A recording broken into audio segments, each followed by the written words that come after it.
Depuis 2 heures du matin, des centaines de voitures arrivent de toutes les villes environnantes.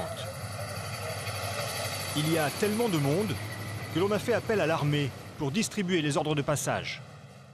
Bonjour, combien de personnes avons-nous? 2, 1 et 2. Tous ces gens ne sont pas venus attendre pendant des heures sur un parking pour assister à un concert de rock, mais pour voir un médecin. Je peux vous dire que ça vaut le coup d'attendre dans le froid et de se geler même. Car ici, tout le week-end, les soins seront gratuits. Une scène incroyable qui ne se passe pas dans un pays sous-développé, mais aux États-Unis. Tous ces gens sont pauvres et aucun n'a les moyens d'aller chez le médecin. En Amérique, il n'y a pas de sécurité sociale comme en France. Et se soigner coûte extrêmement cher si, comme eux, on n'a pas les moyens de se payer une assurance privée. Les portes ouvrent à 6 heures. Ce matin, près de 300 personnes sont déjà là pour l'ouverture des portes du gymnase, transformer le temps d'un week-end en hôpital. Bonjour tout le monde. C'est Stan Brook qui dirige les opérations. Malgré son uniforme, il ne fait pas partie de l'armée. Il est le patron de l'association humanitaire qui organise ces consultations gratuites. Alors qui a le numéro 1? C'est pas le moment d'être au fast-food. Entrez le numéro 2. Numéro 3. Numéro 4. À l'intérieur du gymnase, les spectateurs assistent à un match irréel. Sur le terrain, une quarantaine de dentistes bénévoles en pleine action. Ils arrachent, plombent et soignent des bouches qui ne voient que trop rarement le dentiste. Il n'y a pas grand monde ce matin, ils ne sont que 390. Je suis sûr qu'ils vont continuer à arriver. Stan le sait bien, en moyenne, près de 1000 personnes se présentent pendant le week-end. Il y a 15 ans, il organisait ce type d'événement dans la forêt amazonienne. Mais il y a quelques années, il s'est aperçu qu'à côté de chez lui, il y avait aussi la même urgence. Alors, aujourd'hui, une fois par mois, le temps d'un week-end, il installe son hôpital de campagne dans une ville américaine. C'est vrai que ça ressemble à une zone de désastre. Bien sûr, pour beaucoup de patients qu'on voit ici, ils vivent un désastre personnel. Ils ne peuvent pas s'offrir les soins dont ils ont besoin. Ils ont très mal car ils ont les dents en mauvais état. Certains ne sont même jamais allés chez le dentiste. Aux États-Unis, ils sont près de 47 millions à vivre sans couverture santé. Il y a bien une sécurité sociale de l'État, mais elle est très restreinte. Seuls les plus pauvres, les invalides et les plus de 65 ans peuvent en bénéficier. Les autres doivent souscrire une assurance maladie privée. La plupart du temps, elle est fournie par l'employeur qui l'inclut dans le salaire. Mais le problème, c'est qu'elle coûte une petite fortune, plusieurs centaines de dollars par mois et par personne. C'est pour cela que plus d'un habitant sur 10 aux États-Unis vit sans couverture santé et compte sur la chance pour ne jamais tomber malade. Alors, comment font ces Américains pour se soigner?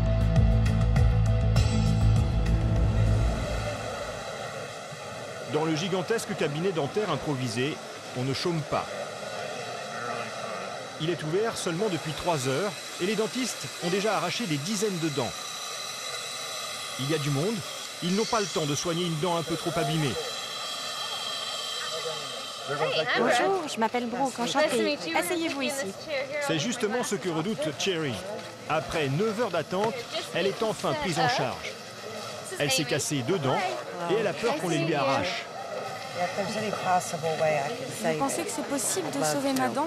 J'aimerais bien parce que j'en ai déjà perdu une sur le côté. Ok. Mais si elle est en mauvais état, on n'aura pas le choix. Cherry est au chômage depuis plusieurs mois. Alors elle a dû prendre une décision difficile. Il n'y a pas beaucoup de travail et les factures continuent de tomber. Alors avec mon mari, on était obligé de résilier notre assurance parce qu'elle coûtait trop cher. Et maintenant, on a peur d'avoir un problème de santé. Ça devient très stressant de tomber malade. Heureusement pour Cherry, les dentistes ont réussi à lui sauver ses 2 dents. Cette intervention ne lui a rien coûté. Dans un cabinet privé, elle en aurait eu pour l'équivalent de 400 €. Et la situation peut devenir beaucoup plus dramatique pour ceux qui souffrent d'une maladie grave ou qui ont eu un accident.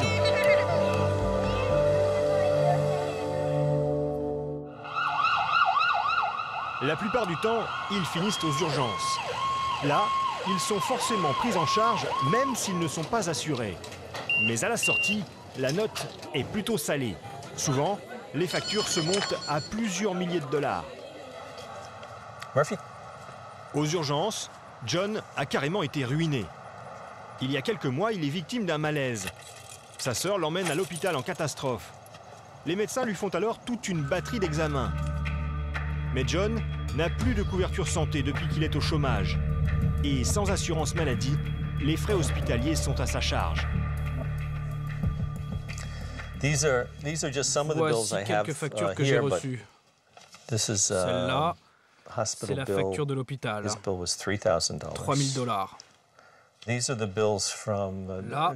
la facture du cardiologue. 2 300 $. Et là, c'est le neurologue. 1 800 $.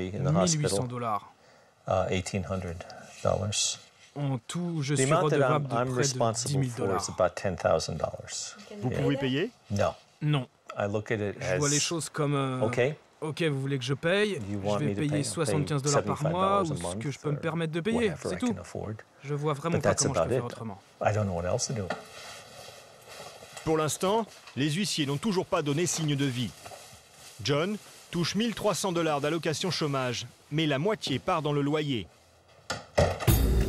Pas de quoi rembourser ses dettes. Et surtout, pas de quoi se payer son traitement qui lui revient à 500 $ par mois.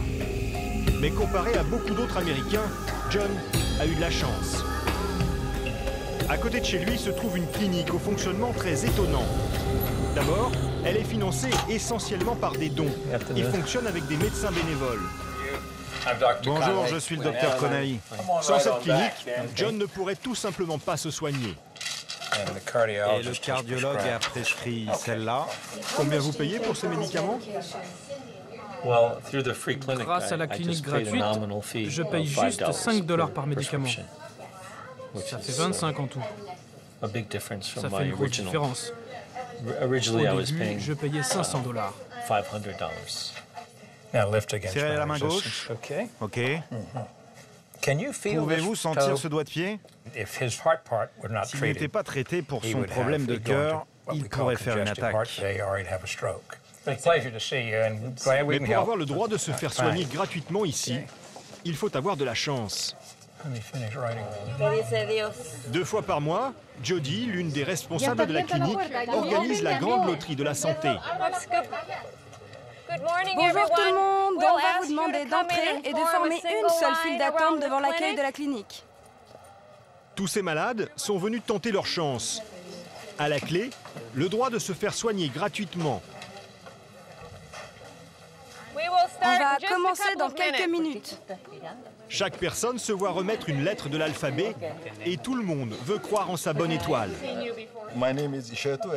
Je m'appelle Echetou. J'ai eu le E. Je suis chanceux, c'est la première lettre de mon prénom. Je crois que je vais gagner aujourd'hui. Moi, je suis ici parce que je ressens une douleur dans la poitrine. Je voudrais aller voir un docteur, mais je ne peux pas. Et pourquoi? Comment voulez-vous que je paie? Pour ceux qui viennent d'arriver, tout le monde a une lettre pour la loterie? Echetou est agent de sécurité. Il gagne 900 € par mois. Sa femme ne travaille pas et elle a aussi de sérieux problèmes de santé. Tous les deux comptent sur la chance pour se soigner. Malheureusement, nous avons un nombre de places limité. Aujourd'hui, on ne pourra prendre que 20 nouveaux patients. 20 places pour 75 candidats. Les regards sont inquiets. Chacun espère que sa lettre va être tirée au sort. Et je vous promets que tout l'alphabet est dans la boîte.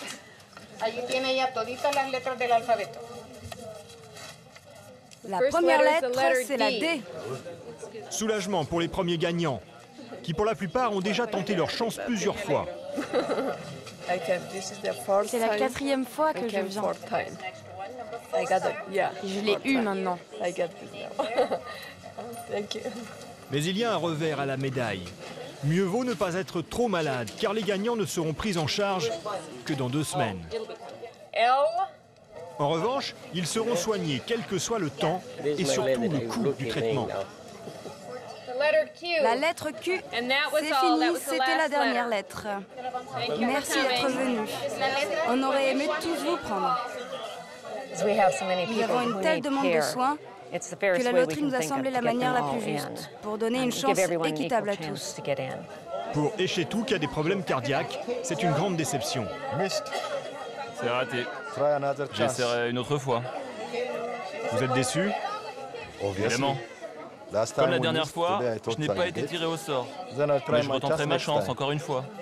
Qu'est-ce que vous allez faire d'ici là? Dieu le sait. Dieu seul le sait. C'est ça ma situation. Même si Eshetu avait les moyens de se payer une couverture santé, aucune assurance ne voudrait le prendre en charge.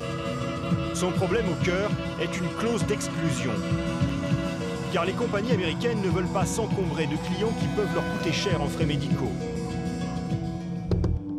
Nous nous sommes procuré ce document interne d'une grande compagnie d'assurance. Voici les recommandations faites aux employés. Les candidats qui remplissent les conditions suivantes seront considérés comme inassurables. La liste comprend 158 pathologies comme le cancer ou le diabète. Plus curieux encore, le simple fait d'être enceinte, qui n'est pourtant pas une maladie, peut être une condition pour refuser de vous assurer. Clause d'exclusion, tarifs exorbitants, de plus en plus d'Américains de la classe moyenne sont obligés de renoncer à leur assurance maladie. On rentre à la maison? Une situation dramatique qui a coûté la vie au mari de Regina. Il y a 4 mois, il a été emporté par un cancer des reins. Depuis de nombreuses années, Fred souffre d'un problème urinaire. Il a besoin d'être opéré, mais l'intervention coûte plus de 20 000 $.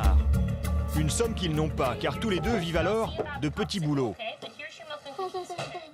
On n'avait pas l'argent pour payer l'opération dont il avait besoin. Et les docteurs disaient que ce n'était pas une opération vitale, qu'on pouvait attendre jusqu'à ce qu'il ait une assurance. L'année dernière, après des années sans couverture maladie, le mari de Regina décroche enfin un travail stable, professeur à la faculté de cinéma. Un boulot bien payé et surtout accompagné de l'assurance santé tant convoitée. Après quelques mois, il fait tous les examens nécessaires et là, on lui découvre un cancer des reins à un stade très avancé. Si on avait pu faire l'opération des années avant, c'est à peu près sûr qu'on aurait trouvé le cancer. En fait, il l'avait depuis longtemps. Il fait partie de ces gens qui, s'il avait été assuré, il y a de bonnes chances qu'on ait détecté ça avant. Je pense vraiment que si on avait vécu en France, en Allemagne ou au Canada, Fred serait encore en vie aujourd'hui. Mais on vit aux États-Unis. Et c'est comme ça que ça se passe ici.